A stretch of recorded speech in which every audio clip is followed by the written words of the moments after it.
Plano cartesiano é um sistema de localização de pontos em um plano, formado por duas retas x e y, perpendiculares entre si, ou seja, no ponto de interseção delas é formado um ângulo reto, de medida igual a 90 graus. A reta horizontal é o eixo das abscissas, eixo x.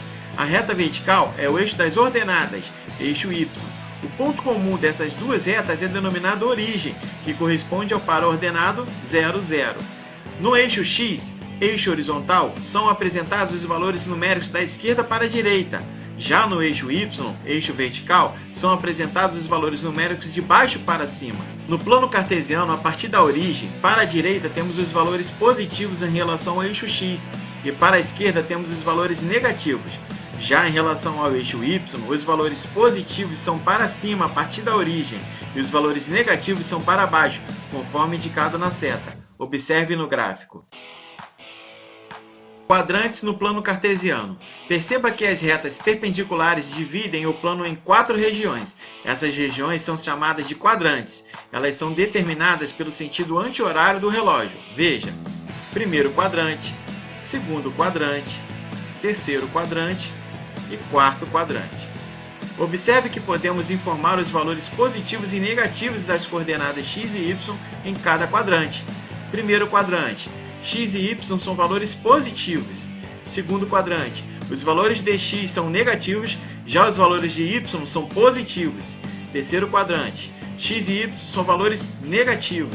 E quarto quadrante, x possui valores positivos e y possui valores negativos. Localização de um ponto. Um ponto qualquer do plano cartesiano é indicado a partir de suas coordenadas, que são representadas por um paraordenado. Vamos utilizar uma sequência prática para descobrir o ponto P, x e y. O primeiro passo é localizar o valor de x no eixo das abscissas. Depois, localizar o valor de y no eixo das ordenadas. Vamos traçar uma reta perpendicular ao eixo x e y encontrados. O local onde essas retas perpendiculares se cruzam é onde o ponto P está. Vamos fazer um exemplo prático. Vamos localizar os pontos A, 5 e 7, B, menos 3 e 4, C, menos 2 e menos 3 e D, 6 e menos 4. Construindo o plano cartesiano e traçando as retas nas coordenadas x e y, temos a localização de cada ponto. Observem no exemplo que o ponto A está no primeiro quadrante, o ponto B está no segundo quadrante, o ponto C está no terceiro quadrante e o ponto D no quarto quadrante. Bissetriz dos quadrantes. Se ligarmos todos os pontos com as coordenadas tais que x é igual a y, ou seja, x é igual a 1, y é igual a 1, x é igual a 2, y é igual a 2, x é igual a 3, y é igual a 3, teremos como traçar uma reta. Veja.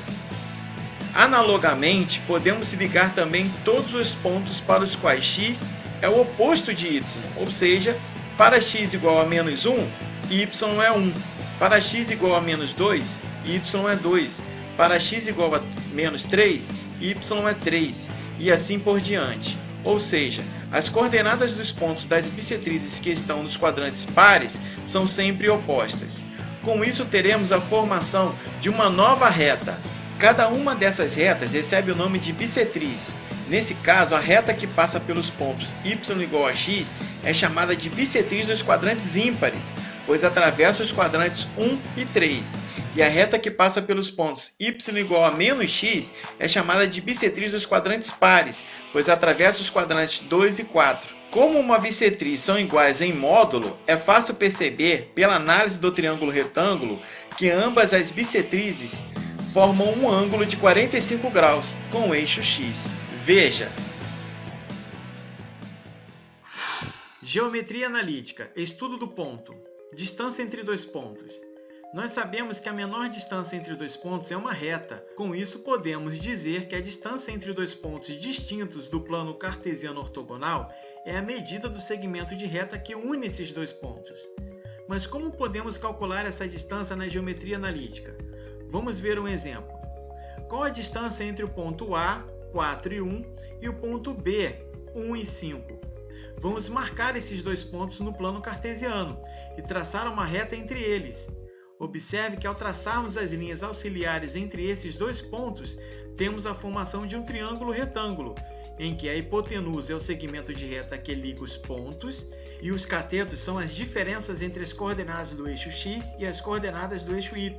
Aplicando o teorema de Pitágoras, que diz que o quadrado da hipotenusa é igual à soma dos quadrados dos catetos, podemos encontrar a distância entre os pontos A e o ponto B. Então temos aqui a distância D, que é igual à hipotenusa, o cateto paralelo ao eixo x, que neste caso é a subtração da maior distância pela menor distância, nesse caso é 4 menos 1, que é igual a 3. O cateto paralelo ao eixo y, que é a coordenada 5 menos a coordenada 1, que é igual a 4. Com base nessas informações, vamos aos cálculos. D ao quadrado é igual a 4 ao quadrado mais 3 ao quadrado, que são os catetos. D ao quadrado é igual a 16 mais 9, D ao quadrado é igual a 25. Como eu tenho ao quadrado, passando para o outro lado, fica D igual a raiz de 25. Então a minha distância aqui ela é igual a 5, já que se trata de distância, eu não tenho os valores negativos, somente os valores positivos. De modo geral, temos aqui a fórmula apresentada, onde a distância do ponto A até o ponto B é igual a raiz quadrada de xb menos xa, são as coordenadas do eixo x, ao quadrado, mais yb menos ya, que são as coordenadas do eixo y, tudo isso ao quadrado também. Vamos realizar a demonstração da fórmula. Se soubermos as coordenadas dos pontos no plano cartesiano, ponto A e ponto B, é possível determinar a sua distância. Para isso, vamos utilizar o teorema de Pitágoras. Observe na imagem que um dos catetos é a distância entre A e C, paralela ao eixo x. Então, AC é igual a xb menos xa. E o outro cateto é paralelo ao eixo y. Então, CB é igual a YB menos YA. E a hipotenusa é a distância entre o ponto A e o ponto B. Podemos observar aqui a formação do triângulo retângulo ABC. Dessa forma, podemos descobrir a distância entre os pontos A e B. A e B é a distância de A até o ponto B. AC é igual a XB menos XA. E CB é igual a YB menos YA. Dessa forma, AB ao quadrado é igual a AC ao quadrado mais CB ao quadrado. Então, a distância de AB ao quadrado é igual a XB menos XA ao quadrado mais YB menos YA ao quadrado. Como a distância de AB está ao quadrado, vamos jogar esse ao quadrado para o outro lado, transformando ele em raiz. Então, a distância de A até B é igual a raiz quadrada de xb menos xa ao quadrado mais yb menos ya ao quadrado. Está aí a nossa demonstração da fórmula. Ponto médio de um segmento. O ponto médio divide o segmento em duas partes iguais, ou seja, é o ponto de equilíbrio de um segmento de reta. Sendo assim, os segmentos AM e MB são iguais, pois M é o ponto médio de AB. E a forma geral para o cálculo das coordenadas de um ponto médio será a média aritmética entre eles. Xm é igual a xa mais xb dividido por 2. Ym é igual a ya mais yb dividido por 2. Exemplo: determine o ponto médio do segmento de extremidades do ponto A, 1 e menos 7, e do ponto B, 3 e menos 5. Utilizando a fórmula para as coordenadas em relação ao eixo x, temos xa mais xb dividido por 2. Substituindo xa por 1 e xb por 3, nós temos 1 mais 3 dividido por 2 é igual a 2. Agora, para o eixo y, temos ya mais yb dividido por 2.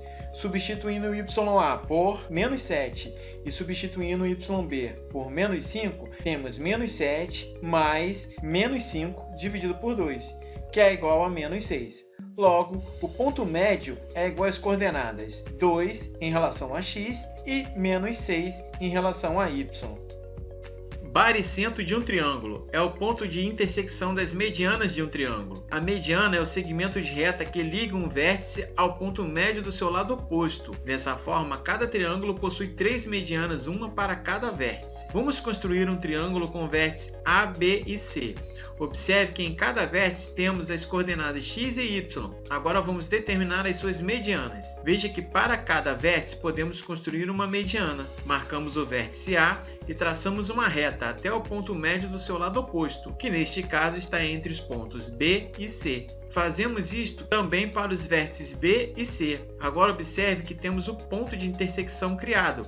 Este ponto é chamado de G e é exatamente o baricentro do triângulo ABC. As coordenadas do baricentro de um triângulo ABC correspondem às respectivas médias aritméticas das abscissas e das ordenadas, correspondentes de A, B e C. G é igual a XA mais XB mais XC dividido por 3 e YA mais YB mais YC dividido por 3.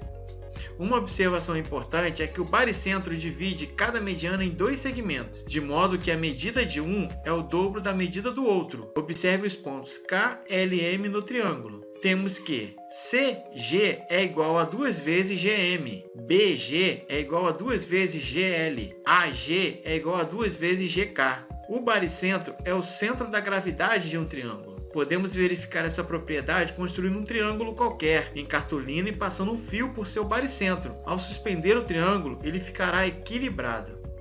Exemplo: determine as coordenadas do baricentro do triângulo de vértices A, 2 e 7, B, 5 e 3 e C, 2 e 2. Vamos calcular as coordenadas do baricentro do triângulo separadamente, para não haver confusão no entendimento da fórmula. Sabemos que XG é igual a XA mais XB mais XC, que são as coordenadas do eixo X, em relação aos pontos A, B e C. Tudo isso dividido por 3. Então, XG é igual a 2 mais 5 mais 2 dividido por 3. XG é igual a 9 dividido por 3, que é igual a 3. Agora vamos identificar as coordenadas para o eixo Y. YA mais YB mais YC dividido por 3. YG é igual a 7 mais 3 mais 2, são as coordenadas do eixo Y, dividido por 3. YG é igual a 12 dividido por 3, que é igual a 4. Portanto, o baricentro do triângulo ABC tem coordenadas G, 3 e 4.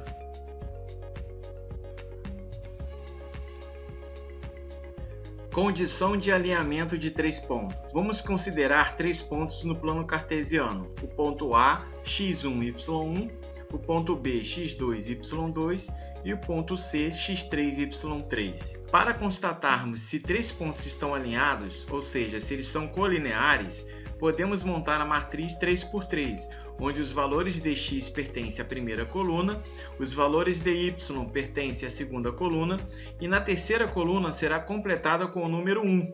Se o determinante desta matriz for igual a 0, então os pontos estarão alinhados. Uma forma de descobrir se o determinante é igual a 0 é aplicar a regra de Sarrus. Exemplo: dados os pontos A, 2 e 5, B, 3 e 7 e C, 5 e 11, vamos determinar se estão alinhados. Vamos montar a nossa matriz 3×3 na primeira coluna, os valores do eixo X, na segunda coluna, os valores do eixo Y, e na terceira coluna vamos acrescentar com o valor igual a 1. Vamos repetir do lado direito a primeira e a segunda coluna. Vamos identificar os elementos da diagonal principal. Para isso, vamos traçar uma linha da esquerda para a direita nos elementos com 3 valores identificados. Agora vamos multiplicar em cada linha os valores encontrados. Esses valores devem ser somados e, através dessa soma, vamos obter um único resultado na diagonal principal. Já para a diagonal secundária, vamos realizar o mesmo procedimento. Porém, agora vamos traçar as linhas da direita para a esquerda. Vamos realizar a multiplicação desses valores e, após obter os resultados, vamos somar os valores. O valor encontrado é referente à diagonal secundária. Após esses cálculos, devemos subtrair a diagonal principal da diagonal secundária. Se o valor encontrado é igual a 0, então os 3 pontos estão alinhados. Portanto, os pontos A, 2 e 5, B, 3 e 7 e C, 5 e 11 estão alinhados. Ou, se você preferir, os pontos são colineares. O conteúdo da aula de hoje foi sobre geometria analítica, especificamente sobre o estudo do ponto. Nós abordamos aqui o plano cartesiano, a distância entre 2 pontos, o ponto médio de um segmento, o baricentro de um triângulo e a condição de alinhamento de 3 pontos. Espero que vocês tenham gostado da aula. Um grande abraço e fiquem com Deus!